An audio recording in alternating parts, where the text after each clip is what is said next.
अस्सलाम वालेकुम, कैसे हैं आप सब? उम्मीद करता हूँ आप सब ठीक होंगे। ये है हमारे मजीद पानी की कॉलोनी। आज की वीडियो में इंशाल्लाह आपको एरिस के पेजेस की प्रोग्रेस दिखाएंगे। इनको आप पालक, धनिया और विटामिन, कैल्शियम वगैरह दे सकते हैं,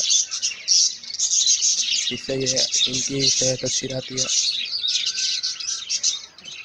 उम्मीद करता हूँ आपको वीडियो पसंद आई होगी। हमारे वीडियो के नीचे रेड कलर का बटन सब्सक्राइब कर दें और बेल आइकन को दबाना नहीं भूलिए, ताकि आने वाली हर वीडियो की नोटिफिकेशन मिलती रहे।